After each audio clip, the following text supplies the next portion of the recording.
outros altares, perante outros deuses que de nada valem, Senhor.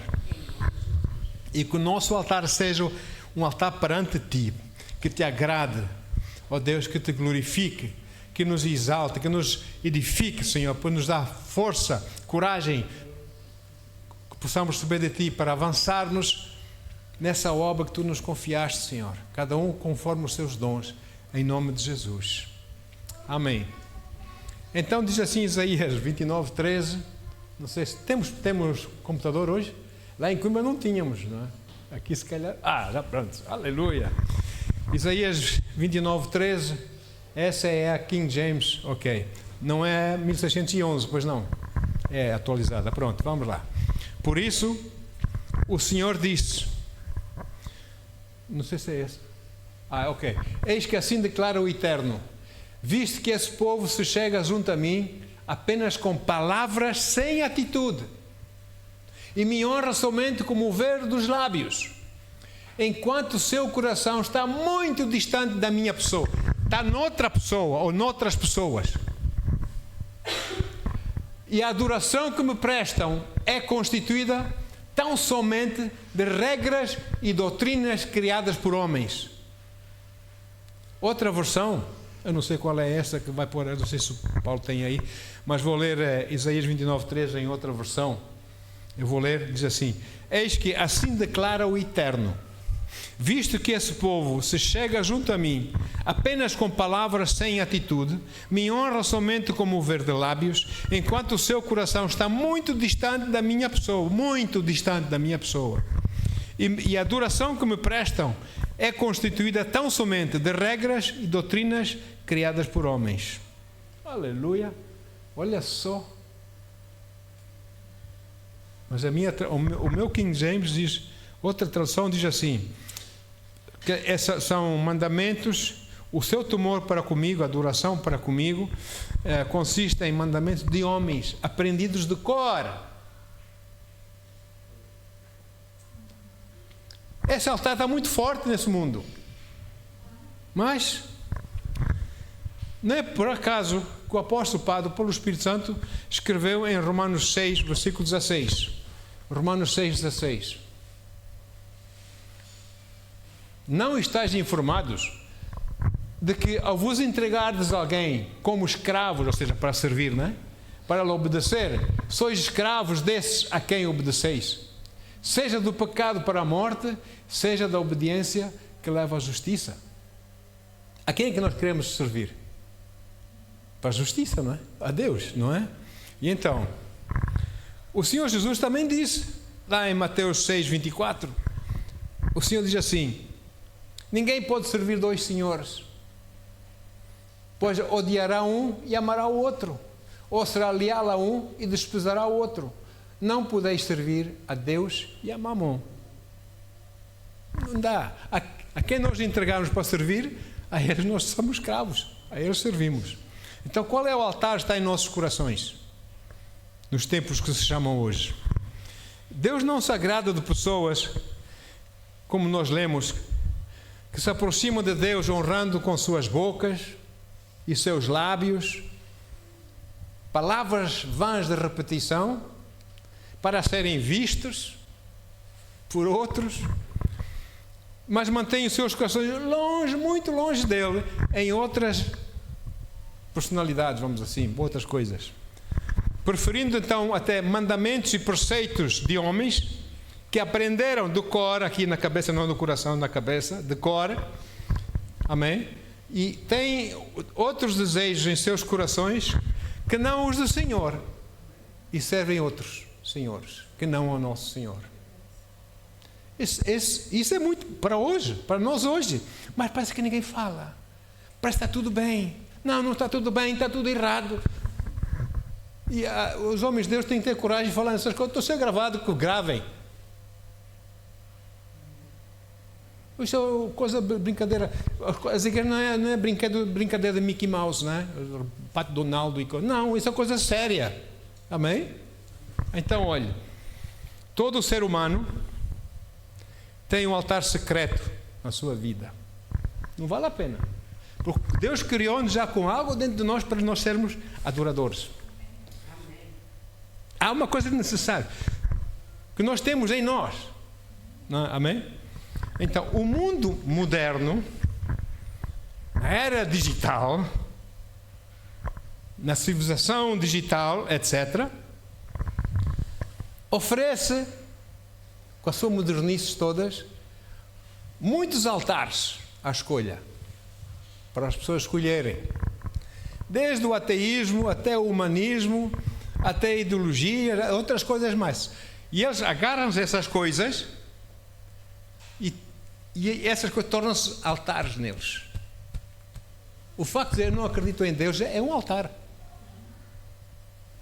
naquele coração. Eu falo, estou só gravando. Em nome de Jesus, não tenho medo, não. Mas pensa, eu vou para casa, tudo bem. Então, 1 Coríntios, o apóstolo Paulo, quando ele começa a falar sobre os dons do Espírito Santo, o apóstolo Paulo tem aqui uma frase muito forte, que é 1 Coríntios 12, versículo 2. Diz assim: sabeis que quando erais pagãos, está a falar para cristãos, amém? Quando erais pagãos, de uma maneira ou outra, fostes atraídos para os ídolos mudos. Ou seja, tinha uma paixão, essa atração, era uma paixão para ídolos mudos. Hoje em dia, nas modernices do dia de hoje, ídolos mudos não é só apenas aquelas imagens e não sei o que também são, mas há mais. Um ídolo mudo pode ser uma conta bancária cheia de dinheiro, pode ser um carrão, um Ferrari ou sei lá, não é? Pode ser muita coisa. É uma paixão que a gente põe à frente, é número 1 em nossas vidas. Paulo diz isso. Quando eras pagãos, vocês tinham isso, mas agora têm Deus, amém? Agora, a vossa paixão, essa paixão que vocês dirigiam essas coisas enquanto pagãos, essa paixão vocês agora têm que dirigir para Deus. Ou seja, deixem esse tipo de altar e construam o verdadeiro altar para o Senhor em vossas vidas. Porque nós dissemos já há um tempo atrás, umas semanas atrás, eu recordo-me, que mudando o altar nós mudamos a nossa história, o nosso futuro. E que esse altar, que nós mudemos para o altar do Senhor. Amém? O altar do Senhor. Não foi só no Velho Testamento, o Velho Testamento está cheio dessas coisas dos altares, não é? Que as pessoas serviam diferentes altares, diferentes deuses, pagãos, etc, etc, etc, e agora tudo passou. Era no Velho Testamento. Não, hoje também. Hoje as pessoas têm diferentes altares. São os seus valores, as suas escolhas. Amém? Se não for o altar do Senhor, está tudo mal. Ele é o Senhor, amém? Sabe uma coisa, irmão? Hoje é dia de eleições. Eu já fui votar logo de manhã. Fui votar. Mas eu vou estar um dia num lugar onde não vai haver eleições. Sabe porquê? Porque o rei é sempre um e sempre será o mesmo. Jesus não precisa de eleições, votos. Isso aqui treta aqui do mundo, história dos gregos, vem a democracia. Não, isso aqui é de baixo. Amém? Tem a ver com os altares que eles têm em seus corações. Esses são os altares. Eles mostram que altares é que eles têm neles. Mas enfim, aqui fecha o baú. Agora. Aleluia. Então, também hoje as pessoas têm os seus diferentes altares. E todos esses altares negam o Deus verdadeiro. Por que será? Por que será que não aceitam Deus? Um Deus tão amoroso, tão carinhoso, que deu tudo, o melhor que Ele tinha, que Ele tem, para nos salvar, para poder aproximar-nos de nós, para poder fazer com que nós tivéssemos vida eterna, eternamente com Ele. Por que não querem esse Deus? Estranho, não é? Então, nós vemos no Antigo Testamento o próprio Senhor, os seus profetas, até reis tementes a Ele, que subiam para o poder em Israel ou em Judá, mandavam destruir os altares e os lugares altos, dedicados a outros deuses, ou não? Porque Deus há só um, irmãos. Há só um Deus vivo. Então, é aqui, eu vou falar podemos falar muitos exemplos, mas eu usei o exemplo, por causa dos nossos queridos irmãos que estavam presentes, de Gideão. Usei o exemplo de Gideão. Ora, sabemos que naquela época Israel tinha virado as costas a Deus.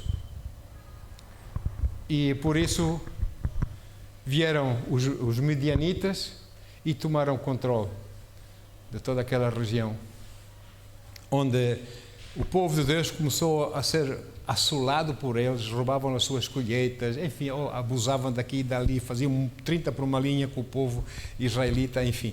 Até que, como nos dias do Egito, da escravidão do Egito, alguns deles começaram a clamar a Deus por socorro, não é? E assim foi. E nesses dias, o próprio pai de Gideão, o pai que fazia parte da tribo de Manassés, era um idólatra. Ele já não servia ao Deus vivo, ao Deus de Moisés, ao Deus de Jacó, de Abraão, Isaac e Jacó. Não, ela agora tinha, em casa dele, lá na cidade dele, tinha montado um altar para Baal e uma coluna para a deusa Azerá. Ora, muito bem, só para dizer a sujidade disso tudo, eu vou falar, perdoa-me, irmão, mas eu vou falar. É que a coluna para Azerá era um pênis. E a adoração a essa deusa era prostituição. Olha aí. É lindo, não é? E é um Deus, é alegria, é a deusa. O quê? Olha,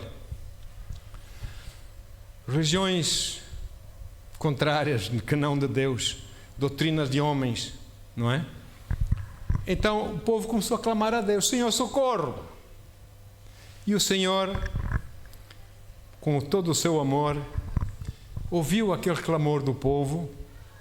Então, a seu tempo, resolveu vir ajudar, socorrer aquela gente, aquele povo que sofria debaixo da influência dos pagãos, não é?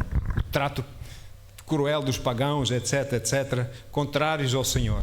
E assim, um dia ele apareceu a Gideão. Gideão tinha uma mentalidade uma autoestima muito, muito baixa. Ele sempre cresceu assim. O pai era um adorador de Baal, não é? Ele não tinha certezas nenhuma na vida. Ele estava a ser, mas escravizado na sua mente pelos midianitas.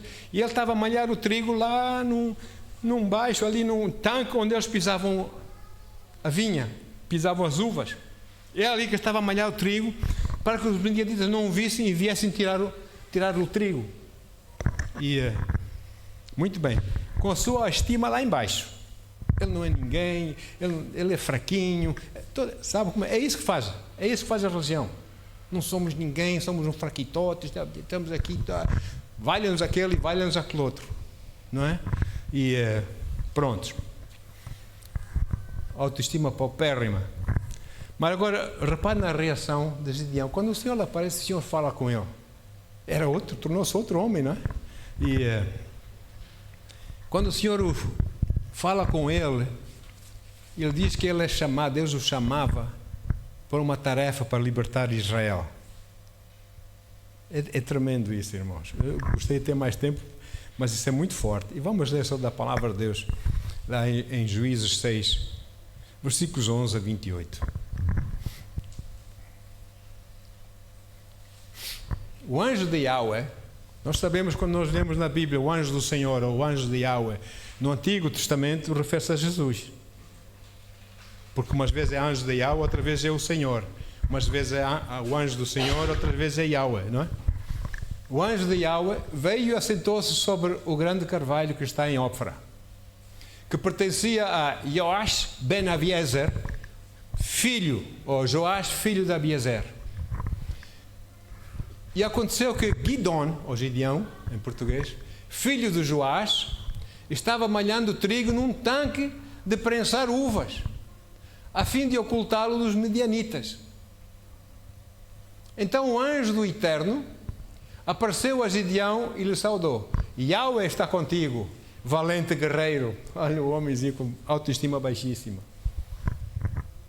Ao que Gideão declarou: ai, meu Senhor, se Yahweh está conosco, Por que nos sobrevém toda essa calamidade por causa da vossa rebelião? Onde estão todas as maravilhas que os nossos pais nos contam quando afirmam: não nos fez Yahweh subir do Egito? Entretanto, agora o Senhor nos abandonou. O Senhor é que abandonou? Ou foram eles que abandonaram o Senhor? O Senhor nos abandonou e nos entregou nas mãos de Midian. Será? Ou foram eles que morriam de cabeça nas mãos de Midian? 14.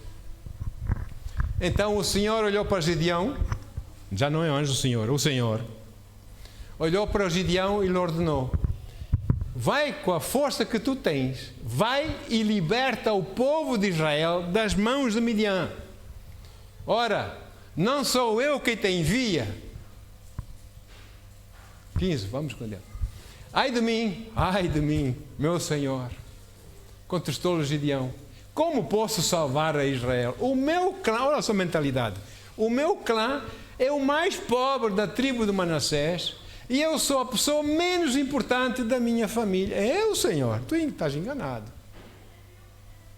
Ele estava confiando na força dele, né? Mas Deus estava a dizer: confia na minha força. Mas Yahweh lhe afirmou: eis que eu estarei contigo e tu vencerás os midianitas, como se fossem um só homem. Contudo, Gideão replicou: se encontrei graça aos teus olhos, dá-me um sinal de que és tu quem de facto fala comigo. Oh, meu Deus, não é? Mas enfim, 18, Deus é paciente. Não te afastes daqui, rogo-te até que eu volte e traga a minha oferenda e a deposite diante de ti. Eu já sabia que era o Senhor, portanto já queria fazer ofertas a Deus. Não te afastes daqui, amém? E o Senhor respondeu: esperarei até que voltes. Que é para não pensar que eu não sou Deus, não sou o Deus que está a falar contigo. Gideão foi para casa, preparou um cabrito e com um efá, cerca de 20 quilos de farinha, fez pães sem fermento, pôs a carne num cesto e o caldo numa panela, trouxe-os à sombra do grande carvalho e os ofereceu a ele. Gideão foi para casa, 20. E o anjo do Senhor lhe ordenou, agora já é anjo do Senhor: toma a carne e os pães sem fermento e coloca sobre esta pedra e derrama o caldo sobre eles. Quer dizer, eu fiz um caldo, agora vou derramar o caldo. Derrama o caldo. E Gideão assim fez, ele obedeceu, vá lá. Então o anjo do Senhor estendeu a ponta do seu cajado, que trazia uma das suas mãos, tocou na carne e os pães sem fermento, então brotou fogo da rocha e consumiu a carne e todos os pães sem fermento.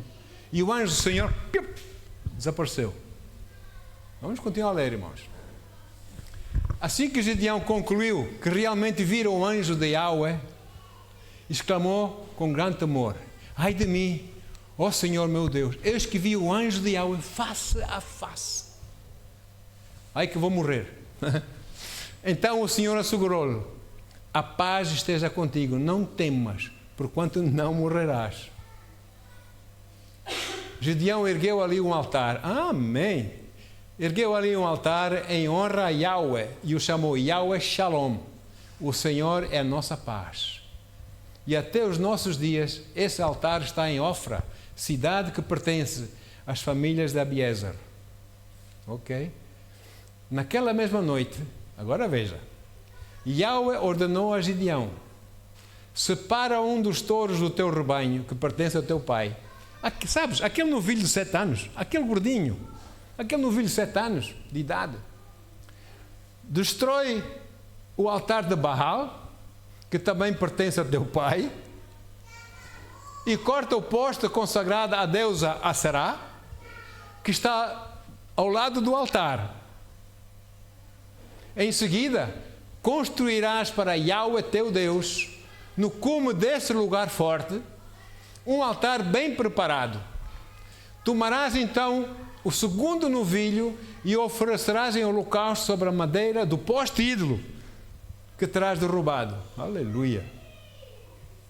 Gideão convocou então os 10 homens entre os seus servos, e ele tinha serventes, era o coitadinho mais pobre, o mais fraquinho da sua tribo. Veja. Convocou os 10 homens, seus servos, e fez tudo como Yahweh lhe tinha mandado.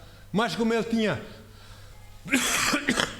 temia muito a sua família e o povo da cidade para o fazer em pleno dia, ele fez durante a noite. No dia seguinte, bem cedo, o povo da cidade se levantou e eis que a mesa de pedras de Baal havia sido completamente destruída. O poste sagrado que ficava ao lado deste altar tinha sido cortado e o touro fora sacrificado em holocausto sobre o altar recém-construído para Deus, o altar que Gideão tinha construído. Amém? Bom, isso já é outra coisa. Então quem fez isso, quem não fez isso, etc. Já é só até aqui que já chega. Então hoje em dia, como eu disse, eu honrei os irmãos dos Gideões lá no nosso meio. Eles fazer uma coisa muito simples, que é distribuir novos testamentos. Mas num sentido eles estão a dizer, o altar não é aquele que tu serves, o altar que tu deves servir está aqui escrito nesse livro, nessa palavra. Irmãos, eles fazem isso com simplicidade, com fé, dedicação e com amor. Declaram que há um só Deus, o Deus dos céus. Ele é o único Deus verdadeiro e digno, amém? De só Ele ser servido, mais nenhum. Então, ou seja, ao passarem o Novo Testamento, seja quem for, ou pôr lá na gaveta do quarto do hotel, ou sei lá, eles estão a dizer, derruba o altar que tu serves, amém? E ergue um altar para o Deus dessa palavra, que é o verdadeiro Deus. É isso que eles estão a fazer. As pessoas não veem assim, mas é assim que é, não é? E sabemos que Deus sonda os corações. Irmãos, ninguém engana Deus. Deus conhece a história dos homens. Sabe o que é que se vai lá na alma, nos seus corações. Sabe tudo, eles não podem esconder nada de Deus, não é? Eles conhecem e Deus sabe muito bem quem pronuncia. Pode parecer muito religioso, mas pronuncia palavras religiosas, como nós lemos, de entendimento e conteúdo humano e não espiritual. Ele sabe, Deus sabe. Ou não sabe? Deus sabe, amém? Palavras vãs, doutrinas de homens, de religião e paganismo, etc, etc. Porém, os seus corações estão longe dele. Os seus corações estão para não sei quem. Não é? Hoje está cheio, o mundo está cheio disso. Agora, eles precisam de saber, pessoas mesmo religiosas, mesmo que nasceram de novo, mas as suas mentes não são religiosas, precisam de saber que Cristo é o fim da lei. Amém, queridos? Cristo é o fim da lei para justificar a todo aquele que crê. Amém? Está escrito na palavra de Deus lá em Romanos 10, versículo 4, por aí. 10, 4, já agora. Aliás, põe um bocadinho antes, pronto. Porque o fim da lei é Cristo para a justificação de todo o que querer. Para que andamos com lei? Cristo morreu, ressuscitou, é o fim da lei. Não vamos mais para a lei. A lei servia para dizer que a gente não presta, que a gente precisa de um Salvador, que a gente não se safa na nossa própria força. Precisamos de um Salvador. A lei servia para isso. Mas agora que Cristo ressuscitou, já não há mais essa lei. Agora nós podemos vir a Ele, aceitá-lo e nascer de novo e sermos seu povo. Ou não? Aleluia. Aliás, podes pôr Romanos 10, versículo 1. Acho que é interessante também. Diz, caros irmãos, Paulo a dizer, o desejo do meu coração e a minha oração a Deus em favor dos filhos dos israelitas, o povo de Israel, é que eles sejam salvos. Ou seja, eles não eram salvos, é que eles sejam salvos. Versículo 2. Agora diz porquê? Porquanto sou testemunha quanto ao zelo que eles têm, que eles devotam a Deus. Têm zelo de Deus, não é? Contudo, o seu zelo não tem como base o real conhecimento. A religião não é isso. Zelo de Deus sem conhecimento, não é? Pois não reconhecendo a justiça que vem de Deus e buscando estabelecer a sua própria justiça, não se submeteram à justiça de Deus. É por isso que ele diz logo a seguir, que nós já lemos, porque o fim da lei é Cristo para a justificação de todo o que crê. Quando eu creio em Jesus, já não tenho mais que andar debaixo da lei. Glória a Deus. Aleluia. Não disse Jesus, as últimas palavras lá na cruz não foi: está consumado. Acabou. Amém? Agora, Ele já cumpriu tudo aquilo que nós não conseguimos cumprir. É importante que a nossa adoração a Deus seja feita como Ele deseja que seja feita, e não como nós achamos que devemos fazer, segundo as doutrinas e invenções e ideias humanas. Mas é como Ele quer. Ele é o Deus. Amém? E por isso tem que ser em espírito e em verdade, porque em espírito e em verdade só com Deus. Amém? E então, esta forma de adoração apenas é possível para as pessoas que nasceram de novo, porque se eles não nasceram, não vão entender as coisas do Espírito. Parece loucura, não é que diz a Bíblia? Então, é sobre isso mesmo que Jesus, quando passava por Samaria, ficou lá no poço de Jacó, mandou os apóstolos, estavam a razoar entre eles que não tinham pão, tinham que comer pão, tinham que comprar pão. Foram lá a Samaria comprar pão, e Jesus: eu fico aqui. Porque Jesus sabia que vinha uma certa mulher ali, que ia ser muito útil. Uma mulher que era muito criticada, porque você não vai buscar a água ao poço ao meio-dia. Normalmente iam buscar poço, com aqueles cântaros, aquela coisa, ao fim da tarde ou ao princípio da manhã cedo, não é? Não ao meio-dia, muito calor. Mas aquela mulher vinha ao meio-dia para estar sozinha no poço, para tirar água sozinha, porque ela era criticada pelas outras, por terem tido muitos maridos, não sei o que mais, então a língua... Então ela vinha ao meio-dia, Jesus sabia disso.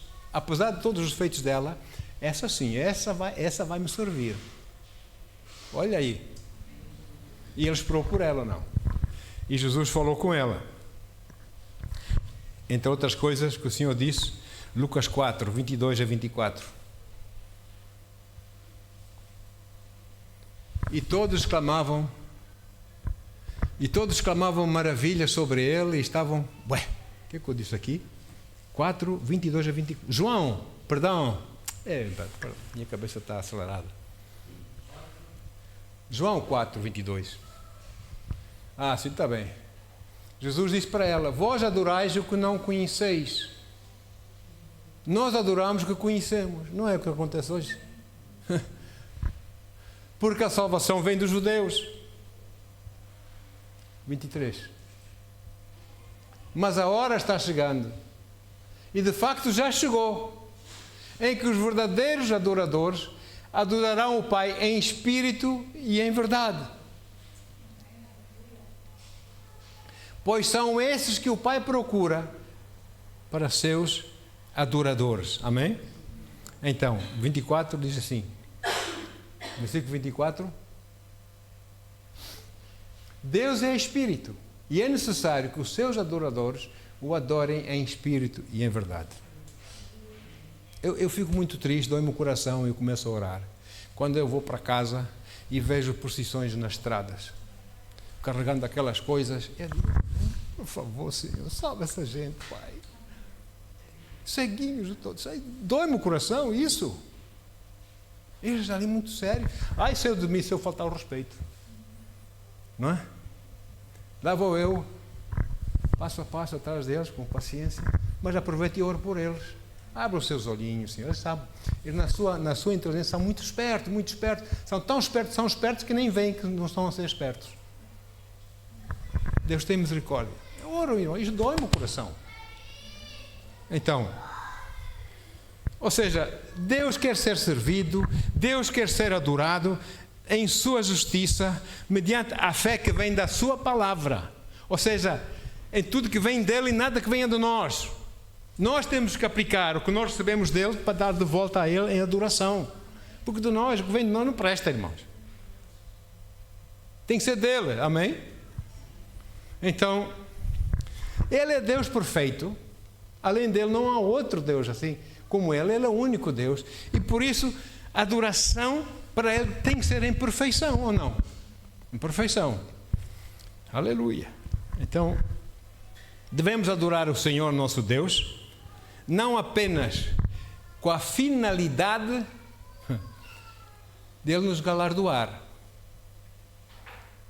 Mas nós adoramos a Deus porque o amamos. E porque estamos gratos pelo seu amor para conosco, sobretudo o seu amor para conosco. Amém? Assim nós o adoramos. Assim nós expressamos o nosso amor para Ele, porque Ele todos os dias expressa o seu amor por nós. Nós adoramos a Deus por quem Ele é e louvamos a Deus por aquilo que Ele tem feito a nosso favor. Amém? Então, e nesse conteúdo, nessa área aqui, eu vejo uma diferença entre o apóstolo Pedro e o apóstolo João. Pedro antes de Pentecostes. Pedro sabia que Deus o amava, mas para Pedro era mais importante, no seu íntimo, o amor que ele tinha pelo Senhor. Não o amor que Deus tinha por ele, mas o amor que ele tinha pelo Senhor. Escute bem. E por isso um dia o Senhor puxou-lhe as orelhas. O Senhor é paciente, é benigno, é misericordioso. Ele chamou Pedro a atenção e foi duro com ele, com Pedro. Olha aí. Quando Jesus começou, vamos ler, Mateus 16, mais ou menos 21 em diante, 21 até 23, sim. A partir daquele momento, Jesus começou a explicar aos seus discípulos, aos apóstolos, que era necessário que ele fosse para Jerusalém e sofresse muitas injustiças. Amém? 22. Nas mãos dos anciãos, lá dos religiosos, dos chefes dos sacerdotes, dos escribas, para então ser morto e ressuscitar ao terceiro dia. O que é que Jesus foi dizer? Olha só Pedro. Pedro, porém, chamou Jesus à parte e começou a admoestar Jesus, dizendo: Deus seja gracioso contigo, Senhor.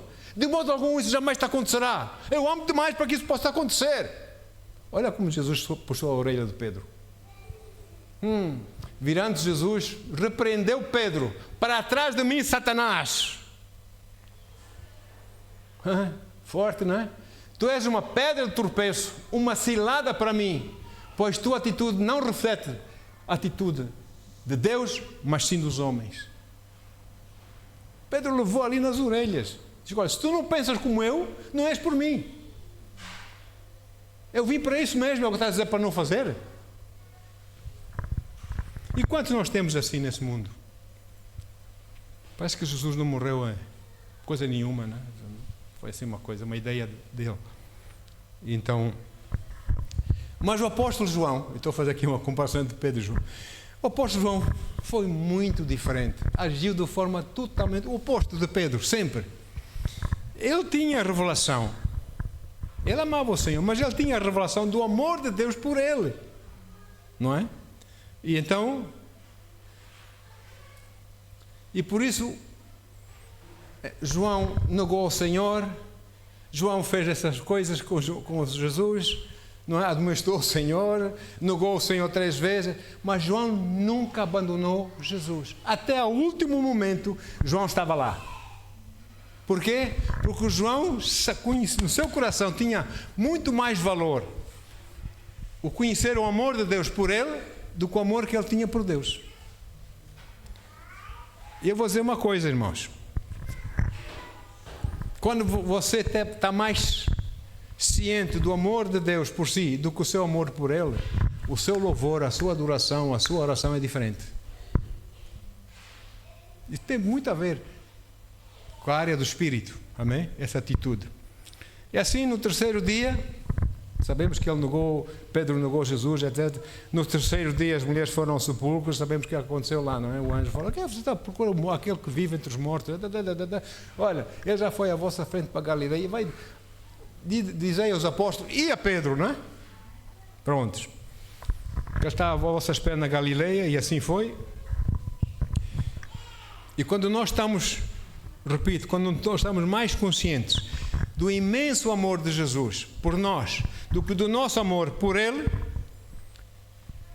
a nossa adoração, a nossa oração, a nossa postura perante o Senhor é diferente. Amém? É diferente, e é em espírito e em verdade, como Ele quer, porque Ele procura esses. Então, O apóstolo Paulo tinha tanto entendimento, tanta consciência do imensurável amor de Deus por ele, que ele não hesitou, ele escreveu: se Deus é por mim, quem será contra mim? Ele estava ciente do imenso amor que Deus tem por ele. Hoje em dia, até crentes não estão cientes desse amor. Senhor, eu estou aqui para te servir, mas abençoa-me, Senhor. Ai, muitos. Irmão, muitos. Eu fico triste, eu choro quando vejo na televisão, eu digo: não. Não, eu vou a Fátima agradecer o campeonato. Meu Deus.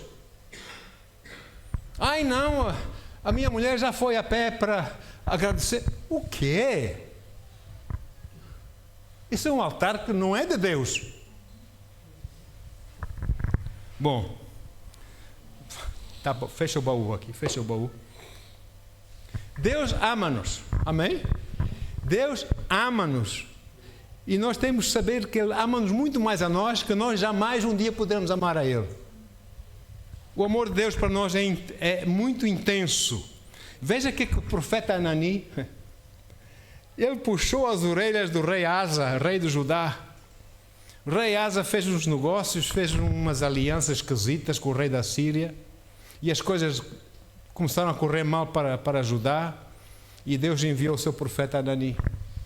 E entre outras coisas, Anani explicou ao rei Asa o amor de Deus por aqueles que confiam em Deus. E porque tu não confiaste, é por isso que está a acontecer o que está a acontecer. Então ele diz assim, em 2 de Crônicas 16:9. 2 de Crônicas 16:9. Diz: afinal, quanto ao Senhor, é o profeta a falar, os seus olhos contemplam toda a terra para revelar-se poderoso para aqueles cujo coração é plenamente dele, confiam nele. Amém? Olha agora, nisto agiste como um louco. As pessoas hoje são loucas, hoje um insensato. Por isso, desde agora, terás que enfrentar muitas batalhas. Tu semeaste, vais colher. Amém? Mas se o nosso coração estiver com Deus, Ele livra. Ele está lá para nos fazer forte, para nos dar a vitória. Amém? Porque Ele nos ama. É por isso que a fé que o Senhor nos dá através da sua palavra opera pelo amor. O amor vem dele. Ele é amor. Então a fé opera por Ele próprio, o amor. Amém? Em nós, que está em nós, que habita em nós. É por isso, irmãos, tudo quanto nós fazemos sem estes ingredientes da palavra de Deus, em espírito e em verdade, etc., é pura religião. Pode ser muito bonito aos homens, coisa, né? Altas cenas, tudo colorido, tudo, tem tanta gente, tem não sei o quê. Pode ser, mas é pura religião, é puro comércio para nós próprios. Nada para Deus. Usam o Deus porque convém usar, não é? Que é para convencer as pessoas. Então a questão prioritária não é eu amo a Deus. Quanto a mim, a questão prioritária é Deus ama-me e eu devo estar grato por esse amor. Como diz o salmista, não a mim, Senhor, mas ao teu nome dá glórias por causa do teu amor e da tua misericórdia. Amém? E esta tem sido a minha oração. Porque que Deus maravilhoso que nós servimos. E por que as pessoas não querem saber deste Deus maravilhoso? Preferem escolher outras coisas que não têm nada a ver, não têm o amor que Ele tem, não têm o poder que Ele tem. Por que será? Por que será? Romanos 5:8. Falar do amor do Senhor. Romanos 5:8 diz assim: Deus comprova o seu amor para conosco pelo facto de ter Cristo morrido em nosso benefício quando ainda andávamos em pecado. Ele passou um cheque em branco. Ele passou um cheque em branco por si e por mim. Ele assinou o cheque assim, tó.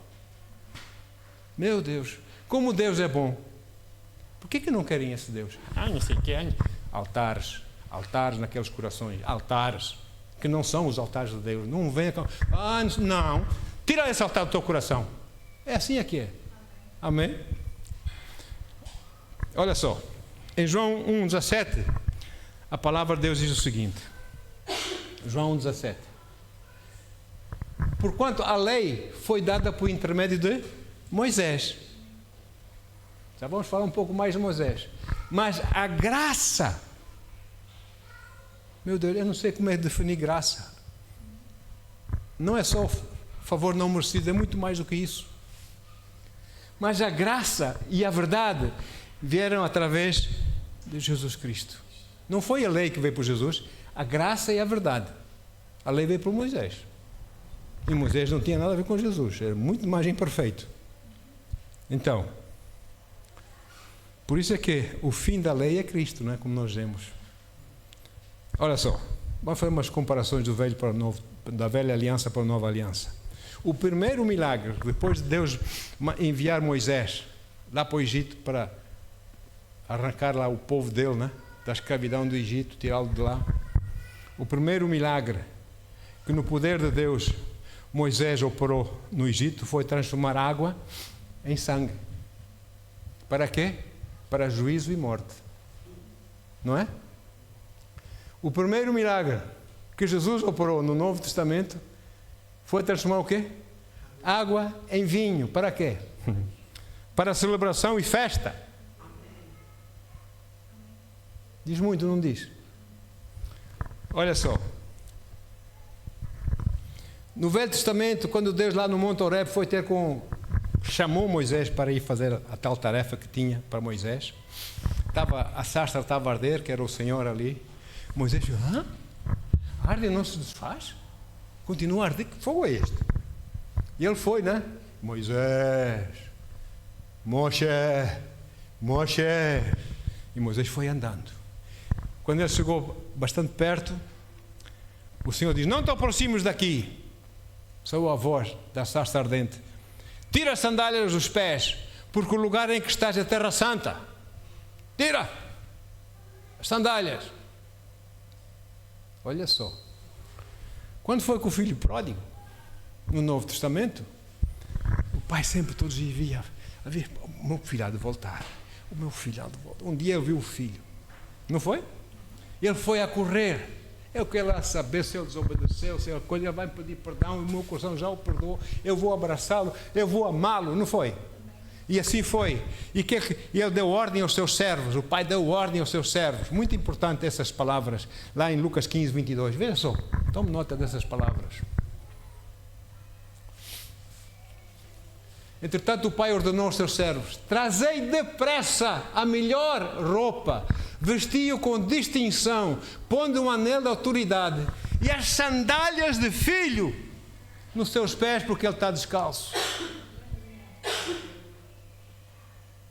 Meu querido Senhor, olha só, depois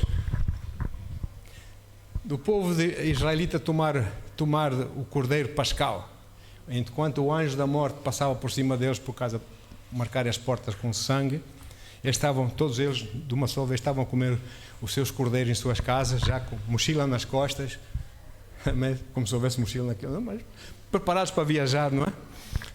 E saíram, atravessaram, o mar se abriu e eles atravessaram. Não, sabe, não foi bem assim, cientificamente está provado que o mar não se abriu nada. Eles passaram num sítio que eles conheciam, passaram a val, pelos tornozelos. O milagre foi maior, porque cavalos e o melhor exército de Faraó, tudo morreu afogado num palmo d'água. É, não é? Olha só. Bom, 50 dias depois deles passarem por Mar Vermelho, tipificando o novo nascimento, não é? Mar Vermelho, sangue, não é? Eles entraram para o deserto e 50 dias depois encontravam-se ao lado do Monte Sinai. Moisés tinha subido ao monte, nunca mais vinha, e eles começaram a revoltar, não é? Vamos fazer nós o nosso Deus. E começaram a fazer aquele bezerro de ouro. Os irmãos sabem, né? Houve assim uma revolta contra Moisés. E o que é que aconteceu? Deus enviou um tremor da terra E 3.000 pessoas morreram, desses rebeldes. Muito bem. 50 dias depois da ressurreição do Senhor Jesus, o povo, os servos de Deus, 120, estavam reunidos no cenáculo, como Jesus já tinha instruído. Aí estavam à espera de receber poder do alto. E desceu o Espírito Santo, aleluia, caiu sobre eles, com a evidência de falar língua estranha. Amém? Glossolalia, xenolalia. Glossolalia é uma língua que a gente fala para a nossa própria edificação, que a gente não entende o que estamos a dizer. Xenolalia é pelo poder do Espírito Santo. Eu falo língua estrangeira que eu não sei falar. Amém? E eles começaram na rua a falar glossolalia, xenolalia, e as pessoas ouviam. Mas está falando a nossa língua? Como é? Nunca esteve no nosso país tão distante. Como é que sabe? E ele é fluente, é? Poder de Deus, não é? E Pedro diz, agora é minha. Eu neguei 3 vezes. Eu fui o que fui antes de receber o batismo do Espírito Santo, mas agora eu entendo. É minha, eu vou pregar, Senhor. Eu vou pôr a mão no arado, eu vou pregar. Com Moisés, no sopé do Sinai, morreram 3.000 almas. Com Pedro, 3.000 almas foram salvas. A ver. O amor do Senhor. Mais, as 10 virgens, lá de Mateus 25, as 10 virgens são 10 tipos de igrejas. São 10 tipos de igrejas. Não vou falar muito, mas vou só para dizer o seguinte: 5 delas não têm azeite. Então o que é que elas fazem? Puxam o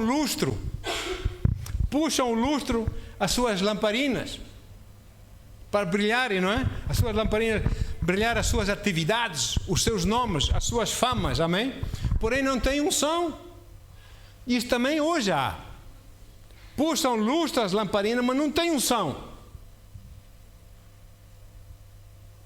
Não, aquela igreja. Irmãos, a Bíblia fala lá em Apocalipse, a grande prostituta, que embebeda as nações com o seu vinho. As nações andam bêbadas com o seu vinho. E as pessoas têm medo de falar disso. Está gravado, tudo bem. Não sei se me estão a entender. Olha só. Não tem azeite.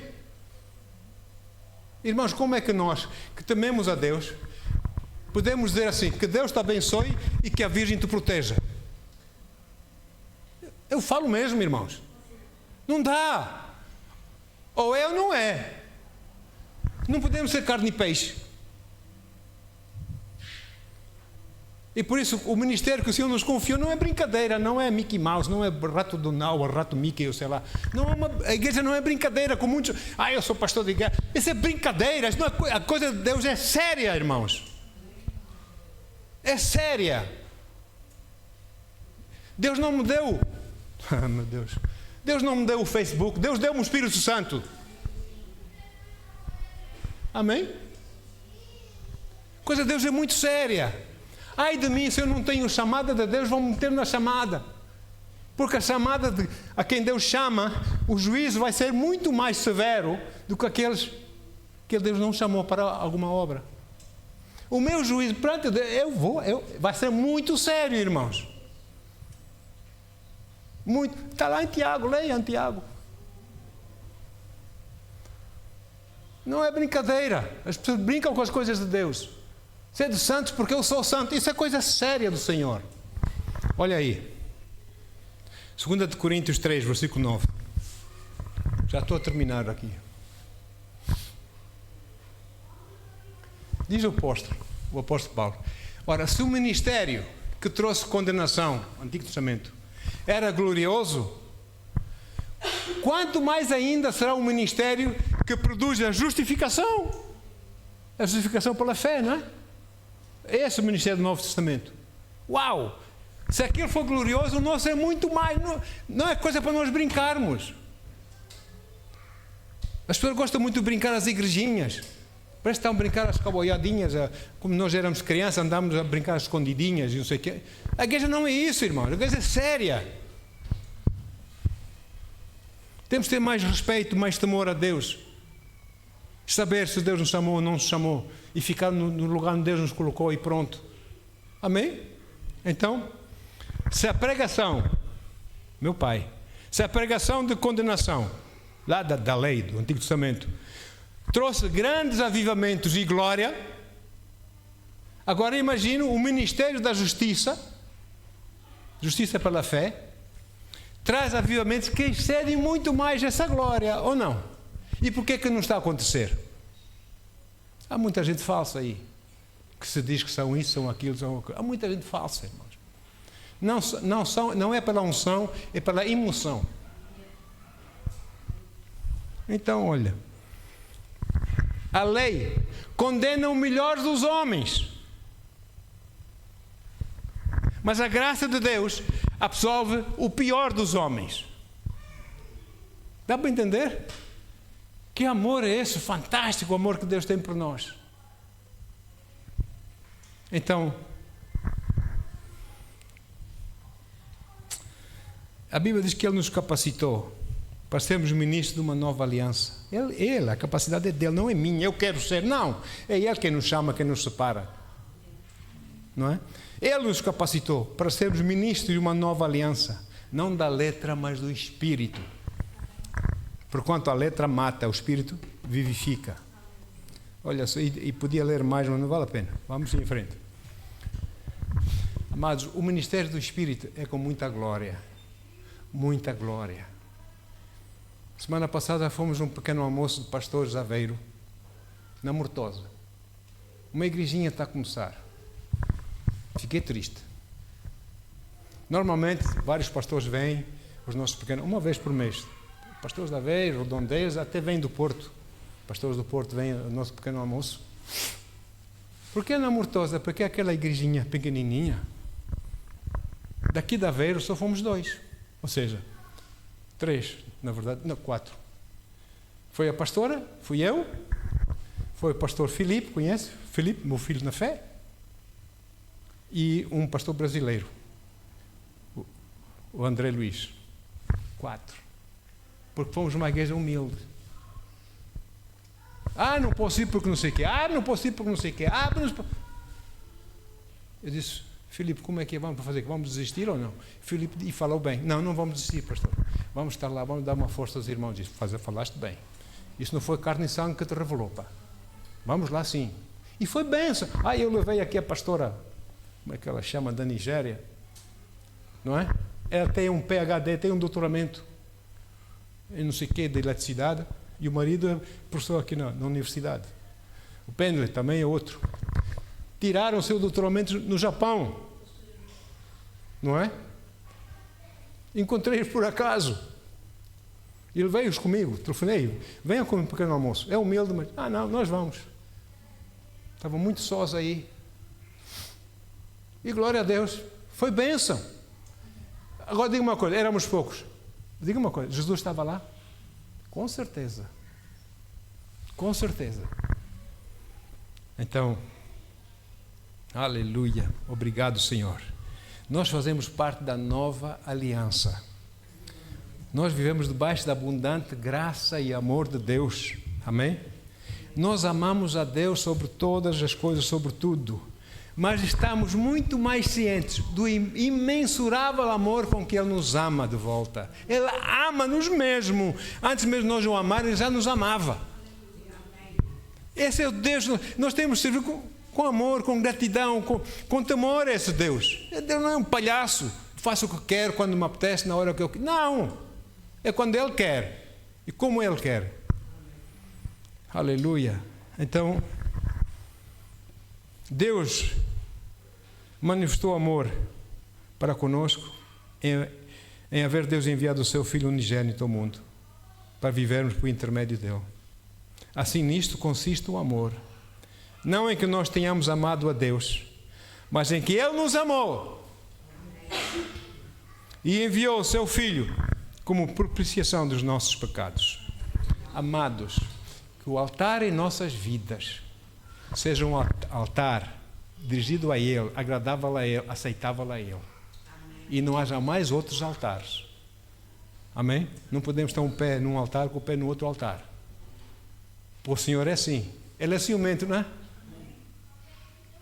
Ele não reparte os seus queridos com mais ninguém. Você reparte os seus filhos com outras pessoas. Não é? Deus é assim também, um Deus zeloso.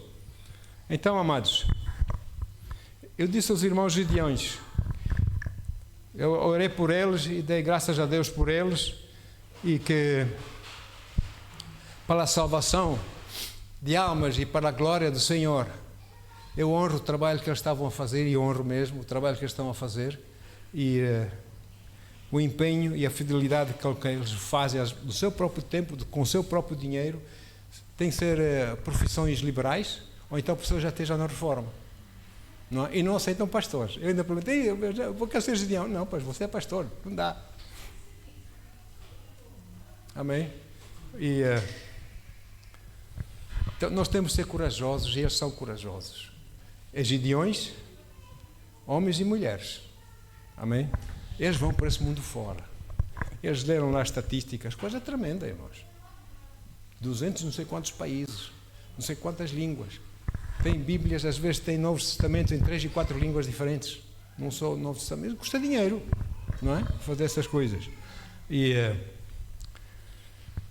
obedecendo de uma forma moderna, de uma forma aceitável a essa era digital. Eles estão a tentar dizer ao mundo: destruam esses vossos altares, que esses vossos altares não são os altares de Deus. Aqui está o livro de instruções de Deus. Vão por aqui. Amém? Leiam o livro. Então, eu os honrei e estou grato a Deus por eles, em nome de Jesus. Aleluia. Pai, obrigado, Senhor. Senhor, por pessoas verdadeiramente empenhadas na Tua obra.